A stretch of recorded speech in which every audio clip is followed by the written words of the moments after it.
hearing is entitled Housing in the Heartland, Addressing Our Rural Housing Needs. Without objection, all members will have 5 legislative days within which to submit extraneous materials to the chair for inclusion in the record. I now recognize myself for 5 minutes for an opening statement. First of all, I'd like to thank our witnesses for being with us today, and I very much look forward to hearing your testimony on the topic of housing in rural America. Thank you for coming 30 minutes early, given the House's schedule today. So far this year, we have focused this subcommittee's work on the rising cost of housing in America. We've spent our hearing in March focusing on the underlying driving force behind the problem, and that is a lack of housing supply. In May, we had an opportunity to examine some of the alternate building methods that can bring supply online for less cost, like manufactured housing, modular housing, and even early-stage experiments with 3D printing homes. Today, we are going to dig into the challenges with building housing in rural America. The problems in the rural parts of our country are a little different than those that we see in the urban areas.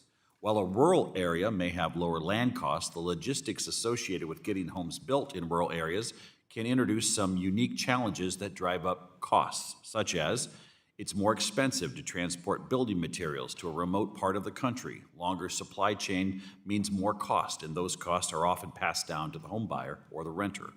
Rural areas may have less contractors and subcontractors nearby to do the work needed to build the home. Labor shortages can lead to expensive delays on a project or even stop projects altogether when an area simply doesn't have the experts needed to do the work at all. Alternatively, it can mean bringing labor in from further away from the project site, which contributes higher labor costs overall. Again, these costs are passed down to the home buyer or the renter. However, as we examine what drives costs in rural housing markets, we'll also see some common themes that we've already discussed in this subcommittee that will reemerge, namely regulatory burdens from the federal government that often hit smaller communities with less resources the hardest. Through my work so far in Congress, I have identified 4 key cost drivers in federal housing projects. I call them the 4 horsemen of the housing apocalypse. Number 1, environmental review requirements that delay a project's start and drive up cost. Number 2, Build America, Buy America requirements that drive up the cost of critical construction materials and appliances, sometimes 20, even 40% more than otherwise necessary.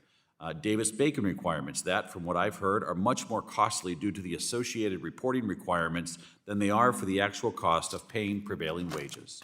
And number 4, Section 3 requirements that make it more difficult to find contractors to do the job, particularly in rural areas with some of the workforce challenges that I mentioned. While many of these requirements are well-intentioned, their combined impact significantly drives up costs of projects using federal dollars. I look forward to hearing from our witnesses about both the challenges that are unique to rural housing markets and how some of those common federal regulatory challenges affect projects in rural areas. Finally, this hearing will also serve as an opportunity to explore the impact of federal rural housing programs like the USDA's Rural Housing Service. The RHS operates programs under Title V of the U.S. Housing Act of 1949.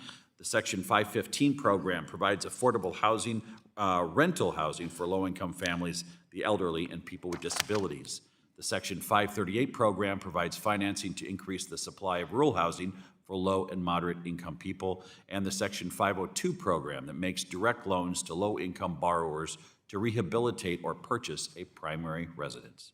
Ranking Member Cleaver has a draft bill noticed to this hearing that would make some changes to these programs, which I'm sure will be a subject of discussion today with our witnesses and our members. I'm excited to dig deeper into each of these issues today, and I look forward to our witnesses' testimony. With that, I yield back.